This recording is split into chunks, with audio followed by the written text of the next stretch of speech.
తాకట్లో ఉన్న మీ బంగారాన్ని విడిపించి ఆ రోజు ఆన్లైన్ రేటుకి కొంటాం. Sharma gold company.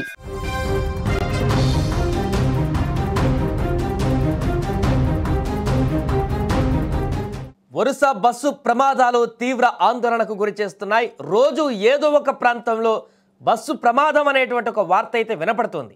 ముఖ్యంగా కర్నూలు చేవెళ్ళ ఘటనలు జరిగిన తర్వాత ఏ చిన్న ప్రమాదం బస్సులకు సంబంధించి జరిగినా కూడా ఆ ప్రమాదం ఇప్పుడు పెద్దగా కనిపించేటువంటి పరిస్థితి ఏర్పడింది. ఈ నేపథ్యంలో మరొక పెను ప్రమాదం త్రుటిలో తప్పింది. మరొక భారీ ప్రమాదం సంభవించింది. బస్సుకి హైవే పైన ప్రయాణిస్తున్నటువంటి ఒక బస్సు అకస్మాత్తుగా మంటల్లో చిక్కుకుంది.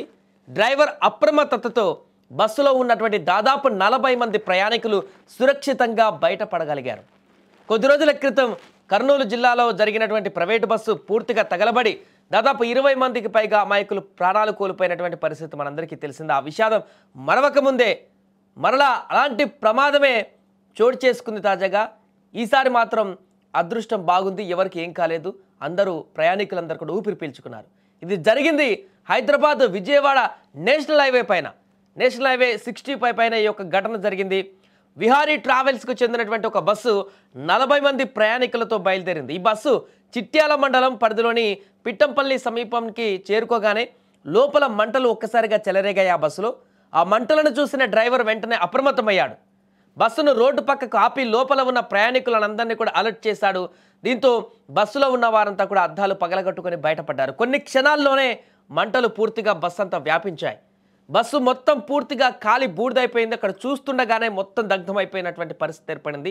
ఒకవేళ కనుక డ్రైవర్ ఏమాత్రం అప్రమత్తత లేకున్నా, సకాలంలో స్పందించకుండా, ఆ యొక్క మంటలను గుర్తించకుండా ఆ స్పీడ్లో కనుక ఇంకొక క్షణాల పాటు ముందుకు వెళ్ళినా కూడా ఆ ఎదురుగా వస్తున్నటువంటి ఆ గాలి, ఆ స్పీడ్కి విపరీతంగా మంటలు అందువేలోనే బస్సు వెళ్తున్న సమయంలోనే అంటుకునేటువంటి పరిస్థితి ఉండేది. కర్నూలు తరహా ఘోరం మరోసారి జరిగి ఉండేది. అయితే డ్రైవర్ సమయానికి ప్రయాణికులను కాపాడడంతో వారంతా కూడా క్షేమంగా బయటపడ్డారు.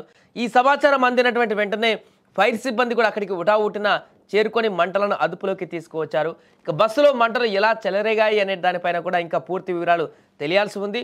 ప్రస్తుతం పోలీసులు ఈ యొక్క ఘటనపైన కేసు నమోదు చేసుకుని దర్యాప్తు కొనసాగిస్తున్నారు. ఇక ఆ ప్రయాణికులు బయటికి దిగినటువంటి తర్వాత వారు గమ్యస్థానానికి వెళ్ళినటువంటి పరిస్థితి. కానీ తీవ్ర భయాందోళనకైతే గురయ్యారు. ఒక్కసారిగా వారి కళ్ళ ముందు చేవెళ్ళ ఘటన, కర్నూలు ఘటనలు ఇంకా కనపడుతున్నటువంటి నేపథ్యంలో బస్సు ప్రమాదాలకు సంబంధించి ముఖ్యంగా కర్నూలులో అయితే ఇలాంటి అగ్ని ప్రమాదమే జరిగింది కాబట్టి ఒక్కసారిగా తీవ్ర భయాందోళనకు గురయ్యారు. కాసేపట్లో ప్రాణాలు అరచేతిలో పెట్టుకున్నంత పని అయిపోయింది వాళ్ళకి. కొంత లేట్ అయితే, కొన్ని క్షణాలు లేట్ అయితే ఆ యొక్క మంటల్లో తగలబడిపోయాయి ఉండేవాళ్ళమంటూ కూడా కొంతమంది భావోద్వేగానికి కూడా లోనయ్యారు అక్కడికి వచ్చినటువంటి బయటకు వచ్చిన ప్రయాణికులందరూ కూడా. దీంతో అక్కడ వెంటనే స్పందించినటువంటి బస్ డ్రైవర్ స్పందించడంతో వీళ్ళందరూ బయటపడ్డారు. అక్కడ బస్ డ్రైవర్ కనుక సకాలంలో కూడా స్పందించకపోతే, దాన్ని గమనించకుండా లేకుంటే అలాగ కొంత ముందుకు వెళ్ళి తను ఒక్కడే మాత్రమే ఆ కిటికీ నుంచి దూకి పారిపోయినట్లయితే మాత్రం తీవ్రమైనటువంటి ప్రమాదం అయితే జరిగి ఉండేది. చాలా దారుణమైనటువంటి ప్రమాదం జరిగేది. 40 మంది ప్రయాణికులు ఉన్నారు. అలా 5 కాదు 10 మంది కాదు 40 మంది ప్రయాణికులు ప్రయాణిస్తున్నారు కాబట్టి పెను ప్రమాదంగా మారేటువంటి అవకాశం ఉండేది. కానీ అక్కడ డ్రైవర్ కొంత అప్రమత్తత వ్యవహరించడం, ప్రయాణికులు సకాలంలో ఆల్రెడీ జరుగుతున్న ఇన్సిడెంట్లు ఉన్నాయి కాబట్టి కొంత భయాందోళన అయితే ఉంటుంది బస్సులో ప్రయాణం కొనసాగిస్తున్న సందర్భంలో, ప్రైవేట్ బస్సుల్లో ముఖ్యంగా రాత్రి వేళల్లో. కాబట్టి వెంటనే వారందరూ కూడా కిటికీల నుంచి దూకేసి వాళ్ళ ప్రాణాలను రక్షించుకున్నారు. కొంత చిన్నగా స్వల్ప గాయాలైనటువంటి వారు ఎవరైనా ఉంటే వారు ప్రథమ చికిత్స చేసుకున్నట్టుగా కనపడుతుంది. ఏదేమైనా కూడా ఈ ప్రమాదం జరిగినటువంటి విషయం మరొకసారి సంచలనంగా మారింది.